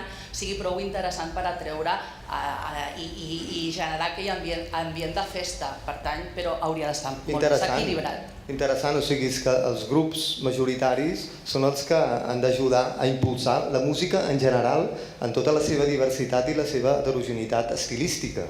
És a dir, que si tu cobres com a ajuntament en aquestes places, ajudaràs a que després la indústria funcioni molt millor. Bueno, jo una mica el plantejament és que són dos elements, la gratuïtat i el cobro, que no són antagònics. Hi ha situacions en les que això és així, es pot fer, però en altres no. Però el que ja no és possible per ningú, perquè nosaltres al final, com a federació, resulta que ens transformem en promotors o alguna cosa semblants, no? Però què ens està passant? Que amb la normativa que hi ha en matèria de seguretat, de salut, històries d'aquestes, vosaltres sabreu millor que ningú, els dels ajuntaments, que posar 4.000 persones, 3.000 persones en una plaça i no sé què, els costos que té i el risc que corres de que el regidor de torn se l'emportin pel davant, doncs és molt gruixut. El mateix que ens passa a la resta de promotors o ciutadans normals i corrents. El que passa que automàticament, per això parlo, crec jo, que hi ha d'haver la temperança doncs, de determinats concerts de músiques en general, que es poden fer gratuïtament, clar que sí. El que no sembla lícit, i dic lícit, almenys des del meu punt de vista, és que nosaltres tenim moltes bandes, són 50 a Catalunya, però hi ha una sèrie de bandes que jo no les porto a fer concerts gratuïts, no proposem, no acordem, no és un jo unipersonal, perquè són bandes simfòniques que quan van a fer un concert han de cobrar. Han de cobrar les bandes i per tant també s'ha de cobrar una entrada per anar-hi. I n'hi ha d'altres que no és així, sinó que un dels seus leitmotivs o causes de funcionament doncs és la música al carrer. I s'ha de temperar. I després l'altre, que jo crec que la companya de Sabadell deia, és a dir, sí que alguns ajuntaments faciliten, crisis o no, però faciliten a un cost reduït l'espai. Però clar, si ja no cobren els músics, o si cobren 2 rals, o no cobren res, i a damunt han de suportar aquests costos, doncs s'ha de fer pagant. S'ha de cobrar una entrada, perquè si no és impossible. Problema, que no tots els ajuntaments, jo suposo que després un moment tindrem, no tots els ajuntaments actuen igual, ni amb això, ni amb contractació, ni amb assegurances, ni amb requisits, ni amb res de res. Però clar, els ajuntaments també que diuen no, escolta, paga aquí el lloguer d'aquest espai. Perquè us feu una idea, nosaltres, entitat sense ànim de lucre, per vindre a Barcelona a l'auditori a fer un concert, ens cobren 12.000 euros de lloguer de l'espai. Per tant, si no cobrem, me vols dir qui ho paga això? Jo no puc anar a l'Ajuntament de Barcelona, ja ni per què, però no puc anar a un ajuntament i dir escolta, mira, paga 12.000 euros perquè volem fer un concert allí. Per tant, has de cobrar. Per tant, es pot combinar. Però clar, això és com molt evident, no? Vull dir que realment la gratuïtat no és bona. Aquí passa alguna cosa. Per què no es fa, aleshores? Per què no es fa? Després digues d'això i segurament els ajuntaments tindreu alguna cosa a dir. Sí, jo crec que, una mica escoltat també tot el que s'ha exposat aquí, jo crec que hi ha una cosa clara, és a dir, la gratuïtat l'hauríem d'utilitzar en funció d'una finalitat que volem aconseguir, no com un fi en si. És a dir, nosaltres, l'Associació de Músics, tenim un festival que es diu l'Hora del Jazz, que és gratuït, el fem a plaça, al setembre, a plaça de Rius i Taulet, i nosaltres mateixos a l'associació hem tingut aquesta mateixa discussió. Per què fem concerts gratis si després no estem educant al públic? Però, clar, el que hem après en tots aquests anys és que el fet de tenir un concert gratuït cada diumenge a plaça, tenim també els concerts a clubs que són pagant, què ens dona a nosaltres? Visibilitat. Visibilitat per què? Primera, pels grups que molts cops són molt desconeguts pel gran públic, que no tenen l'oportunitat d'actuar davant d'una plaça que està plena a rebentar, amb la gent amb les cadires seient i escoltant. I d'altra banda, que és el més important, com a associació de músics professionals ens dona a la gran plataforma per donar a conèixer el nostre missatge. I aquí vull una mica veure si podem avançar en el següent tema, que és el tema laboral. Perquè tot i que els nostres webs siguin gratuïts, tots els músics que toquen estan assegurats i estan contractes laboralment com hauria de ser.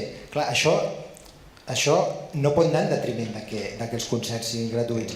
Llavors, d'aquesta manera, tot i que sigui gratuït, tenim un altaveu on explicar totes aquestes coses, totes aquestes reivindicacions. És a dir, si fem alguna cosa gratuït és com s'ha apuntat abans, com el del BAM. És a dir, el BAM jo mateix me'n recordo que era jovenet i anava als concerts, vaig començar a conèixer moltes bandes que no hagués conegut d'una altra manera. Doncs per això ha de servir la gratuïtat, no simplement per... Però la finalitat d'una associació com la vostra està clar, la visibilitat, però un ajuntament no necessita visibilitat. Per què? En teoria no n'hauria de necessitar, no n'hauria. Per tant, aquest és el tema, no? Per tant, si no es pot fer i no es fa, i no es pot instituir el cobrament amb aquests concerts, segurament deu tenir molt a veure amb això. Aviam, amb una visibilitat que no hauria de necessitar. Potser, permeteu-me, igual torno una mica enrere. Gratuïtat com a concepte per se, no. Coincideixo amb en Narcís que de forma selectiva quan persegueixes un objectiu molt concret i sovint molt lligada a la proximitat. M'explico. Portar un assaig de l'Orquestra Simfònica del Vallès en un barri determinat, doncs ho muntes i allò serà gratuït. Entenc que busques una finalitat concreta i acostar-te a un públic i acostar un tipus de música a un públic determinat. Però per ser no. Jo puc parlar més de l'experiència de Sabadell. Nosaltres tota la nostra programació és de pagament, excepte Festa Major. I ara vaig aquí al tema de la Festa Major. Des dels primers ajuntaments democràtics Sabadell ha tingut Festa Major, totes les activitats, absolutament totes gratuïtes. És un dels trets que la defineix. I més no ens l'hem qüestionat. Però segurament també moments en què hi ha hagut grans pressupostos, hi ha hagut aquesta perversió d'aquests grans concerts amb cap de cartell molt gran, etc., amb les perversions que això pot arribar a comportar, entenc jo, en el mercat. La crisi això ho ha reequilibrat, i ja no només la crisi, hi ha un altre element que també ha entrat en joc, que crec que és molt important, que és l'element participatiu de la pròpia societat. I ara m'explico. Nosaltres des de fa un any i mig estem fent una experiència concreta sobre Festa Major, hem fet un procés de reflexió sobre el model de Festa Major, sobre què consideràvem nosaltres que s'havia desenvolupat en la Festa Major, què significava la festa, etc. Això ho hem fet amb la gent que voluntàriament ha vingut a participar en aquest procés de reflexió.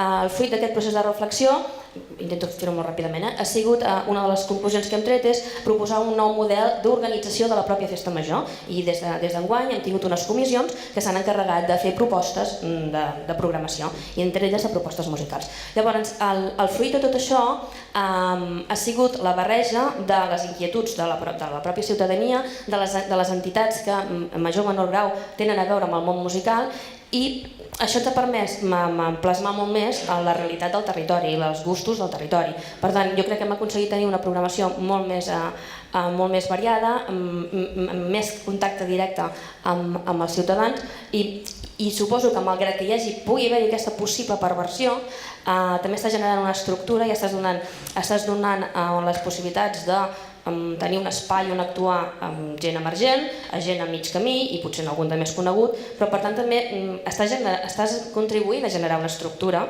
malgrat en alguns punts hi pugui haver-hi aquesta perversió, que entenc que la perversió deu venir més de la suma de tots els ajuntaments que fem. Entenc que segurament el drama és aquest, Però compensa tot això a les adversitats que podríem tenir amb el fet d'organitzar concerts?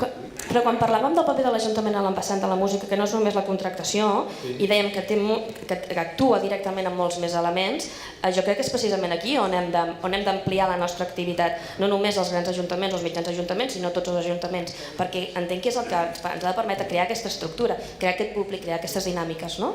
Arribat aquí, oi que em permetreu passar la veu a la gent que tenim per aquí? Perquè segurament hi haurà gent que voldrà dir alguna cosa sobre la gratuïtat. Jordi Tortós.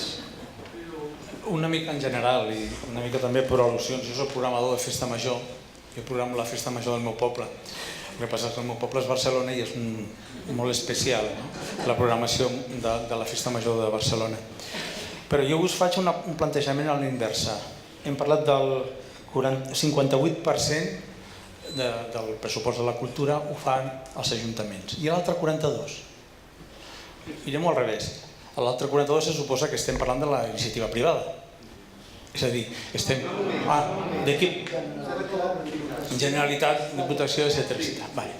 En qualsevol cas, els ajuntaments el que fan és gestionar diners públics i estan fent un servei públic.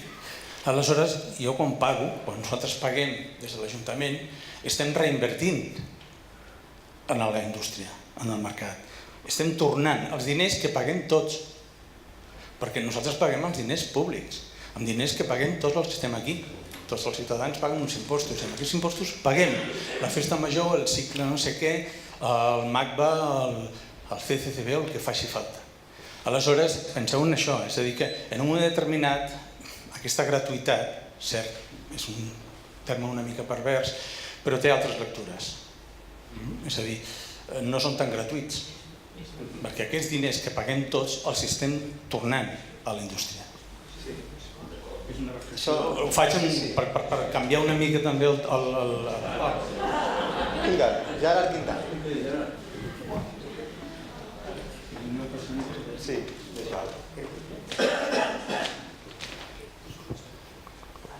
et faltava mirada perifèrica, estàveu centrats aquí al mig i els de l'extrem estàvem. Primer, un apunt, agrair molt la presència de tots, especialment dels representants dels ajuntaments. És molt difícil i jo sento, a vegades em sap greu que potser que us sentiu aquí com que us estan acusant o passant llista. No és en absolut aquesta la sensació. Hi ha ajuntaments de tot tipus i podríem parlar que cada cas és un cas, no? I precisament segurament que els que heu vingut no sou els que heu de carregar amb tots aquests agravis, no? Curiosament potser per això heu vingut també, perquè teniu la consciència més tranquil·la. El que sí que volia comentar és, bé, dir que malauradament no ha estat possible, malgrat que els hem perseguit, malgrat que hem estat a sobre des de fa mesos, hem insistit, trucades constants, amb l'ajut de la Diputació, dels diputats, de la gent. No hem aconseguit allò que se'ns ha criticat tantes vegades al sector de la música, que no teníem interlocutors del total, no? Nosaltres hem insistit amb la Federació de Municipis, amb l'Associació de Municipis. Avui l'Associació de Municipis ha avisat que no podia venir, per exemple. La Federació ja fa dies. Primer era difícil trobar algú dins d'aquestes entitats que pleguen a tots els municipis, se suposa, que pogués tenir una veu des de la cultura.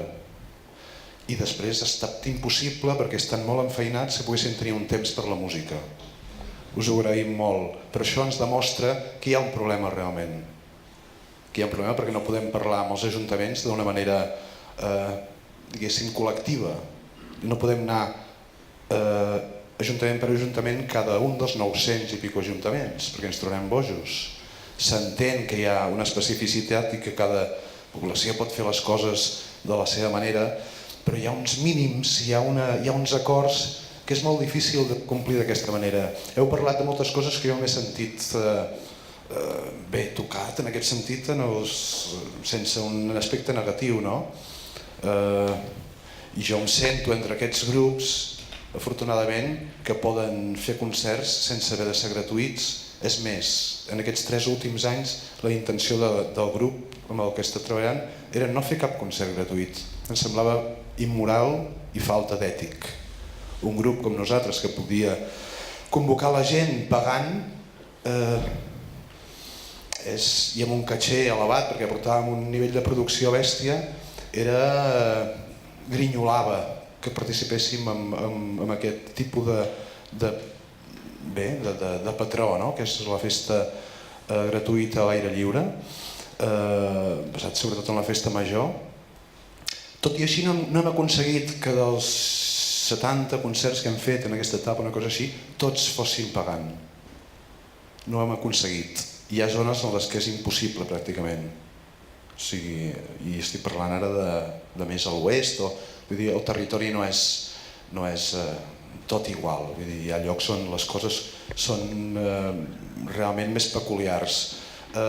Podríem parlar també de llocs que hem dit que no, potser en diria un centenar de llocs que hem dit que no volíem anar a tocar allà perquè l'opció que ens donaven era només gratuïta, ni es plantejaven que poguéssim fer un concert pagant.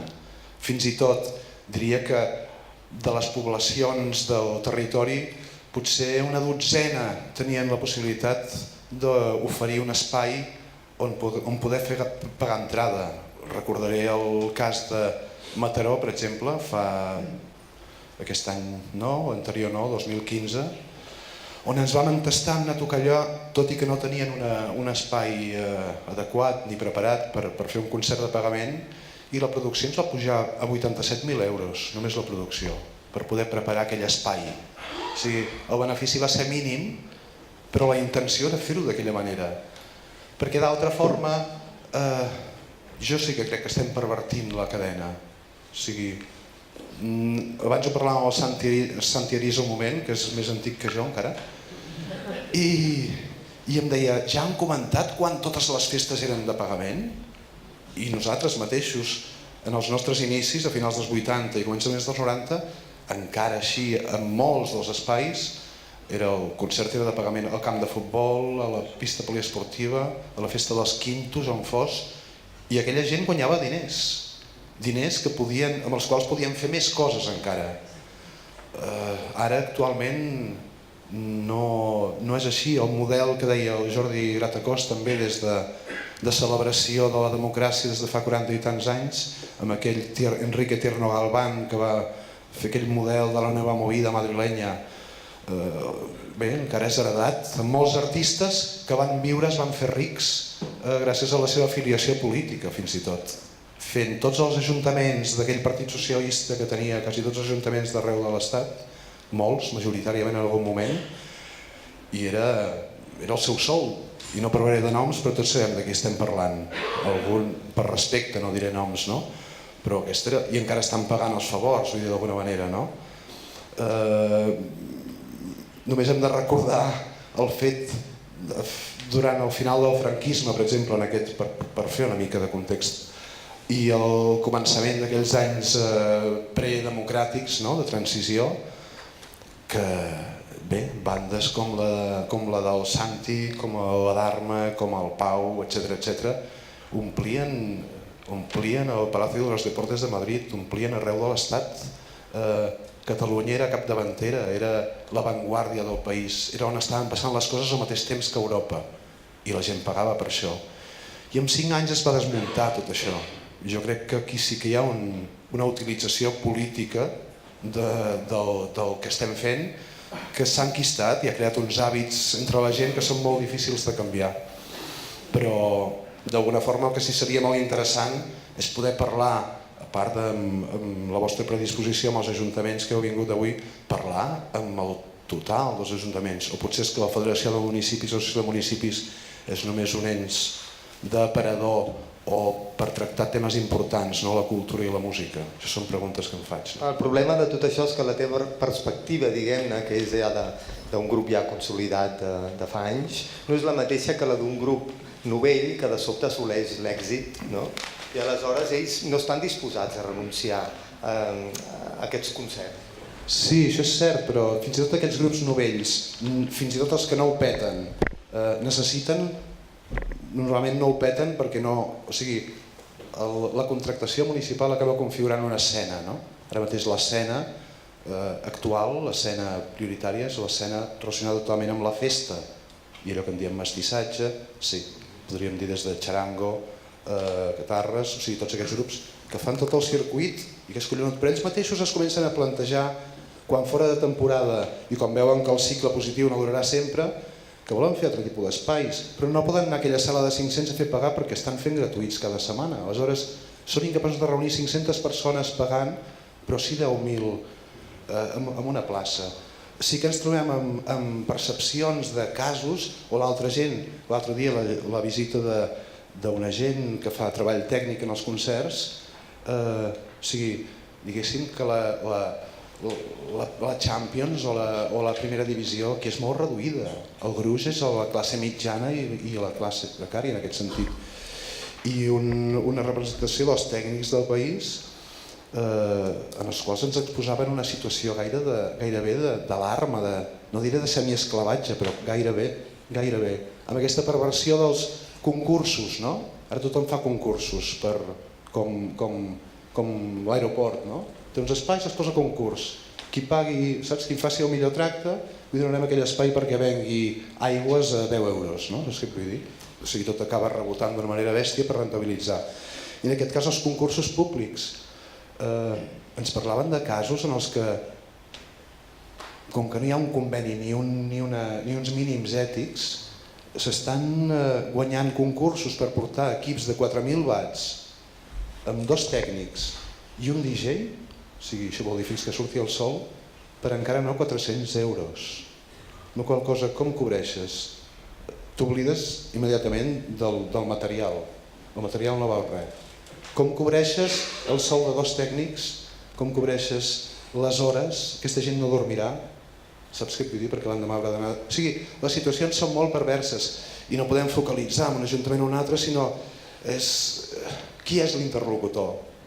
Feia falta un interlocutor per la música i hem intentat ajuntar-los per crear-ho, per poder tirar endavant les coses. Però si ens adonem que l'administració no tenim interlocutor...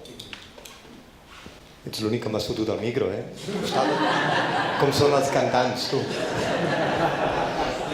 És cert, això? És cert que això passa als ajuntaments? No, jo només un moment, només una coseta, perquè ens hem encallat amb el tema d'aquesta gratuïtat, que ens està sortint caríssima, perquè no parlarem de moltes coses importants. Hem donat moltes voltes, jo penso, no sé, perquè... Parlarem ni que sigui 10 minuts, el tema que tu vols parlar. Vull dir que realment, només un apunt que encara no s'ha dit aquí, el problema no és dels ajuntaments, ni és dels festivals, ni és dels músics, però el problema bàsicament, ara en aquests moments, és educació. Les generacions que estan pujant no estem educant per donar valor a la música. La gent ha nascut que la música és de franc i això és el problema principal. Això costarà molt d'arreglar. Jo soc programador de l'Ajuntament de Girona, estic d'acord molt amb el que diu en Gerard, però no amb tot. Sí que és veritat, jo també he fet moltes gires i he arribat a casa, no, a casa no, he sortit del pavelló a les 8 del matí i realment sí que hi ha una situació, o hi havia una situació generalitzada d'explotació de tècnics, de músics. Després també hi havia associats, va haver-hi, recordo, un accident a una empresa de Lleida que van morir tornant de bolo. Jo crec que això s'ha de reconèixer que, si no a tot arreu, ha canviat molt. I jo crec que, no és per tirar floretes a l'Ajuntament de Girona, però crec que un dels compromisos de l'Ajuntament de Girona és que els músics puguin tocar en unes condicions dignes. Crec que les infraestructures que es troba un músic, no només el músic d'èxit al cap de cartell de les fires, sinó el grup que està començant, es troba a les mateixes condicions tècniques, i jo crec que això és d'agrair. I la perversitat de la gratuïtat, estic d'acord, però nosaltres a l'hora de programar a Girona, evidentment sempre intentem programar un cap de cartell, però quan venen a demanar uns 40.000 euros he dit que se'n vagi a un altre lloc perquè no estem disposats a gastar-nos aquesta quantitat de diners, però alhora intentem portar, primer, donar suport als grups emergents locals perquè es mereixen tocar en condicions dignes i amb molta gent que els vegin i no haver de tocar en bars en unes condicions, primer, moltes vegades alegals, com a mínim, i després grups que no són coneguts pel gran públic, molts de l'estranger, i que la gent, pel fet de ser gratuït, els descobreixen. I a mi m'ha passat, no com a tècnic, sinó com a ciutadà, hòstia, vaig descobrir un grup brutal per fires, quan no era jo el programador en aquella època, i jo crec que això s'ha de posar en valor. I també ens hem trobat grups que han tocat, que eren grups emergents, que els ha vist molta gent que d'altra manera no els hagués vist, i quan va tocar, en el cas de Girona, a la Mirona, van anar una quantitat de gent que si no els haguéssim vist allà segurament no haguéssim convocat aquella gent, i això és un problema que crec que també va associat amb la manca d'educació musical que hi ha. I és que jo també fèiem gires a l'estranger, i em trobava, per exemple, a Alemanya, que la gent tenia el costum d'anar a veure grups que no coneixia. Això en aquest país no passa. I si no els han vist, és molt difícil que paguin una entrada per un grup que desconeixen, no sé què, diguin quatre coses, anem allà de Juerga que el grup està de puta mare. que això no passa massa vegades. Llavors, aviam, amb què quedem? Sisplau, mig minut per persona, mig minut. Ah, sí, em permeteu que m'havia demanat la paraula fa una estona. No, només per afegir una... És que ens hem quedat molt amb la dada aquesta del 58% del pressupost que aporten els municipis a la contractació de música, però jo crec que hi ha una dada més important que no està recollida, no sé si la recull l'informe del Conca, que és quin percentatge del pressupost municipal aquell municipi es gasta en cultura. Que aquesta és la dada important. I que molts municipis, que els municipis grans, Barcelona en el meu cas, o Girona, segur que tenen un pressupost, el cas de Barcelona està amb un 6%, el cas hi havia un 7%, que és un estàndard molt europeu, per dir-ho d'alguna manera, no? Però també hi ha molts petits municipis, per exemple, que segurament igual no es plantegen que tenen que tenir una part del seu pressupost dedicat a cultura, i això és important. I a partir d'aquí, quin ús es fa d'aquest pressupost en cultura? Perquè ara ho estàvem dient, la gratuïtat, ho deien d'aquí de Girona, no? Bueno, és bona o és dolenta, depèn, no? El Jordi Gratacós ha fet una gran carregada contra la gratuïtat, però al mateix temps defensava el BAM, que és gratuït. Per tant, això que serveix per descobrir. Després hi ha l'espai de la Festa Major, que ara també ens hem dedicat a criticar la Festa Major. La Festa Major és un espai que existeix en el nostre país, i segurament a França com a concepte o a Holanda no existeix, i és una manera de retornar alguna cosa al ciutadà, com deia el Jordi, que està pagant uns impostos. I segurament hi ha una altra manera de fer la Festa Major, pot ser un espai per reconèixer els ciutadans, per donar cabuda als grups que hi ha i a la proposta cultural que hi ha en aquella ciutat. Clar, segurament s'està fent un mal ús de la Festa Major en molts casos, però la Festa Major és el que és, i és un cop a l'any, la gent es vol divertir, es vol trobar, i segurament se li pot donar una pinzellada cultural molt més enllà del que habitualment es fa. Ho estem fent alguns municipis, el cas de Girona, el cas de Barcelona segur, però es podria fer més, i es podria fer un bon ús d'aquest concepte. Després és cert que hi ha grups que van a la Festa Major, que fan tot el circuit de la Festa Major, i no crec que sigui cert que després van a una sala i no poden posar 500 persones pagant, perquè les posen i paguen. Jo te'n presentaré alguns que sí, que ho fan i que cobren. Doncs això, no volia... Simplement aquesta dada del percentatge en cultura crec que és important. Algú vol expressar alguna cosa més si el Narcís? Tancarem aquest tema i voldria parlar 10 minuts de la contractació laboral i mercantil. És una qüestió que ja he comentat, és la Festa Major, les fires, els concerts gratuïts puntuals com a complementaris a una programació estable, que és de pagament, que jo abans no ho he dit, és de pagament. I amb el que ha dit en Josep Reig de l'educació és veritat. Nosaltres tenim uns preus reduïts de 3 euros per joves de 16 a 25 anys, per qualsevol tipus de concert, de teatre, d'espectacle, no només aquells que no hi ha públic, amb entrades limitades, doncs la major part de les vegades no es fan servir. Per tant, tenim realment un problema de públic i tenim un problema d'educació i segurament la barrera, és a dir, els diners, el cost econòmic no és la justificació perquè els joves i determinada població no vagin en els espais culturals i gaudeixin. Alguna vegada hem de començar amb tot això, si no va passant el temps i l'educació no l'abordem mai.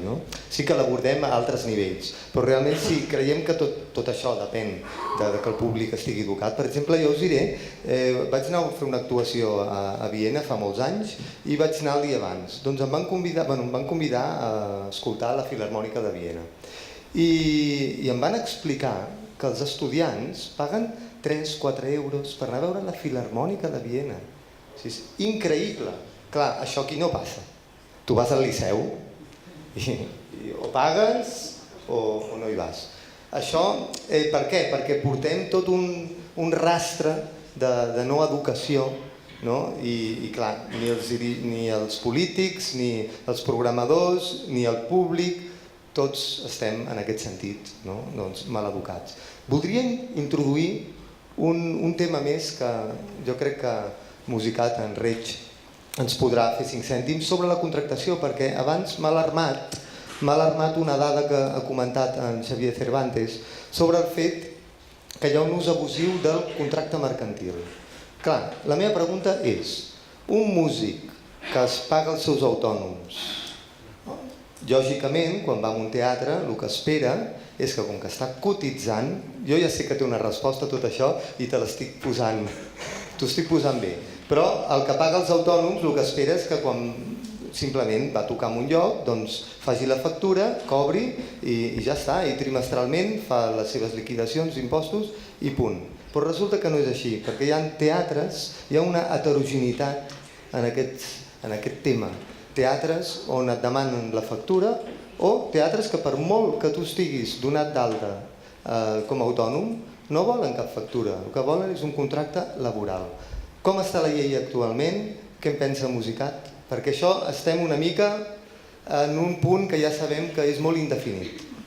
Bueno, molt indefinit no, és molt definit, el que passa que no té, o sigui, la norma com està actualment està exactament igual que des de l'any 85 que es va aprovar l'últim decret que diu, o sigui, per exemple, la resposta aquesta de ets un autònom, error, un músic no pot ser autònom, ja comencem per aquí, això és el primer error.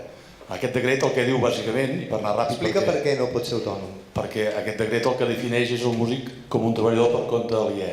O sigui que hi ha d'haver un empresari que el contracti i ha de tenir un contracte laboral. Això evidentment es va fer en uns moments que les circumstàncies eren unes, en aquests moments les circumstàncies són unes altres, i he explicat també al principi de la meva intervenció el fet aquest de que quan entren els ajuntaments es detecta que hi havia un incompliment de la normativa perquè a demanar factura aquesta factura provocava unes obligacions que tothom se'n va donar compte que ningú complia, perquè quan parlava, no sé si era tu Jordi, que ens has fet un repàs històric de quan hi havia el sindicato vertical i quan d'això, els músics hi havia els Montepíos i tot això funcionava i ningú anava a tocar si no estava donat d'alta amb aquests Montepíos, si no es pagaven els drets d'autors per endavant, perquè era sagrat. Ara estem també en aquesta fase, que ningú vol pagar res, fins i tot no volen pagar aquestes obligacions tan importants com és l'obligació laboral que tindria un organitzador amb el músic que contracta. Què passa?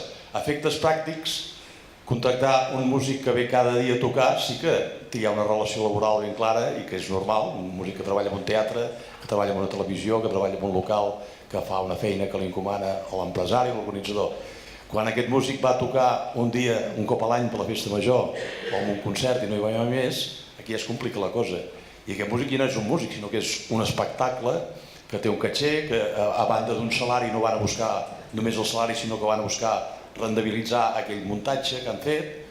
Després també es discuteix si realment aquella persona pot ser un treballador, perquè un treballador és el que fa el que li diu el seu empresari.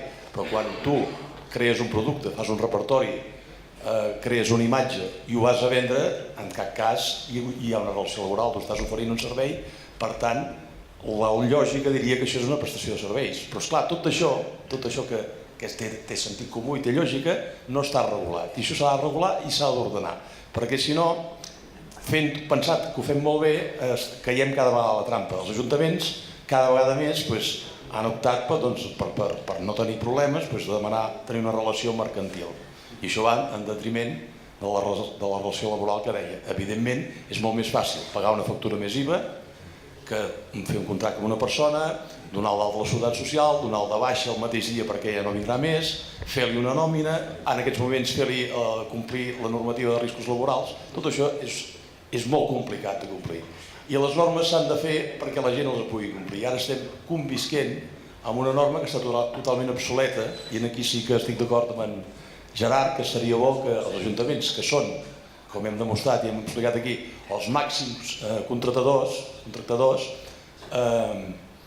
i els més interessats en que això es resolgui, perquè al final serien els màxims responsables, estaria molt bé canviar aquesta norma, de fer-ho fàcil, buscar un model francès, buscar el model que sigui. S'han fet moltes propostes, però de moment tot ha quedat a mig camí.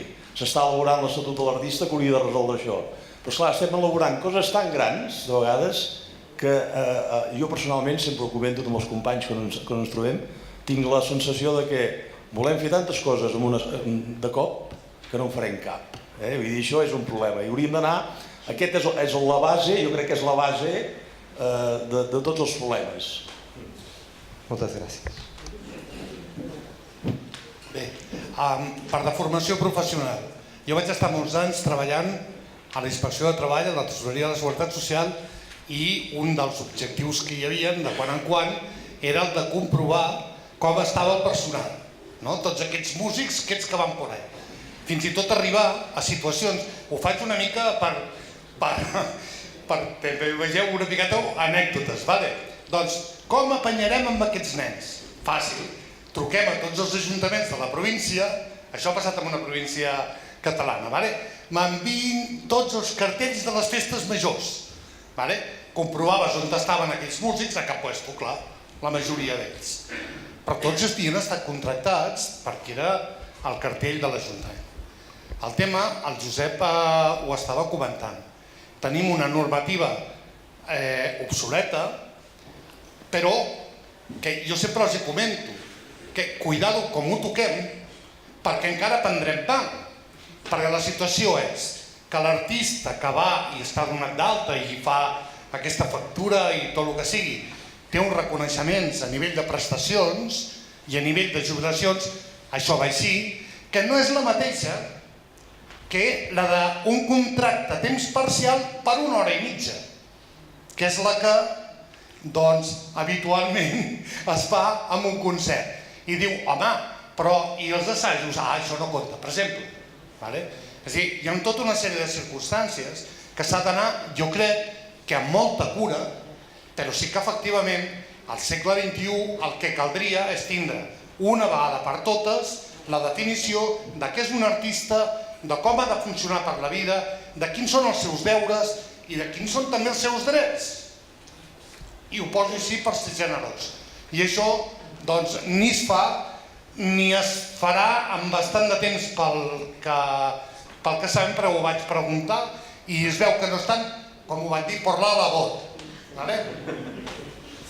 Bueno, jo es podia parlar un moment? Jo discrepo una mica, Perdona.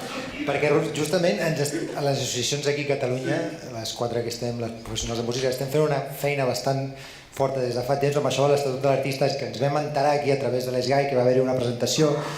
Clar, tot això, com ve de Madrid, a nosaltres ens ha arribat una mica com de lluny, però clar, ens estan regulant tot aquest tema. Llavors, ara és el moment, com nosaltres, de moment, com a professionals, d'ajuntar-nos i hem anat directament a tots els partits polítics, a tots els parlamentaris, a explicar-los què? Però primer, la nostra situació laboral, el que està passant. Després, a dir-los que el Reial Decret està obsolet. Després, a dir-los que no podem ser autònoms i que podríem ser-ho. No de quina manera, sinó que hauríem de ser-ho. I quart, que és l'important, com fer aquest canvi? Doncs directament amb Seguretat Social i Hisenda, perquè ja han fet altres intents i han acabat tots en la bancarrota. Fem-los directament amb ells. Per què? Perquè fer-los veure que si això, tot aquest tema el posem en net, la recaudació per part de l'Estat pot ser molt més gran. I clar, nosaltres ho estem en un moment inicial fent des de les associacions de professionals, de músics, però clar, el que estem veient és que l'interessant és fer-ho ara mateix des de l'acadèmia també. Des de l'acadèmia estem fent aquest tema des del sector, perquè no és un problema només dels professionals de la música com a intèrpret, sinó que és des dels mànagers, des dels que ens contracten, les sales, tots tenim el mateix problema. Llavors ho hem de fer des del sector, si no, no tindrà la força que hauria de tenir. Llavors discrepo en el sentit de que ara sembla que és el moment i ara és quan hem d'apostar per això. Des de l'acadèmia tenim una eina que no havíem tingut mai i és una eina que cap altra part de l'estat espanyol té. Llavors ara és el moment d'apretar. D'aquí poc tenim una reunió amb l'Eduardo Mauda, que és de Podemos, que és el que ha iniciat tot aquest procés, i anirem també des de l'acadèmia a parlar amb ells per anar com a sector, perquè vegin que aquest no és un problema només dels intèrprets, sinó que és un problema del sector i que cal arreglar-lo. Molt breu, darrera intervenció, molt breu. Mira, doncs el que podries fer amb alguns d'aquests que has citat de grups polítics, per exemple, és preguntar quina cobertura té l'autònom que han passat a una quota quasi sense res, que no té cobertura de res, i per no servir-li no li serveix ni per quan sigui gran jubilar-se. Per tant, tota aquesta gent s'ha d'anar amb molta cura, i jo només deia això, no dic que no sigui el moment i no dic que no sigui l'acadèmia l'eina, el que dic és una altra cosa, el que he intentat explicar. Moltes gràcies, home, jo crec que el que ens ha servit avui és una miqueta per... Sí, collons. No, jo he parlat poquet, he parlat poquet perquè aquí hi havia gent que té molta història. Només Sí, els que menys heu parlat heu sigut vosaltres. El que es vol referir en Josep no vol dir que no sigui el moment d'adaptar aquesta normativa. Ell el que no vol carregar-se, si no t'entenc malament, és el règim especial d'artistes, que té unes característiques molt importants i que té unes prestacions i unes cobertures que no té, ni segurament no tindrà mai, els autònoms. Ell vol dir això. No vol dir que no sigui el moment, entenc? El règim especial d'artistes té uns avantatges que hauríem d'intentar preservar. Molt bé, moltes gràcies. Josep, tenim gana, molta gana. Ens espera una terrassa fantàstica, tenim un tiquet. Moltes gràcies a tots. Fins una altra.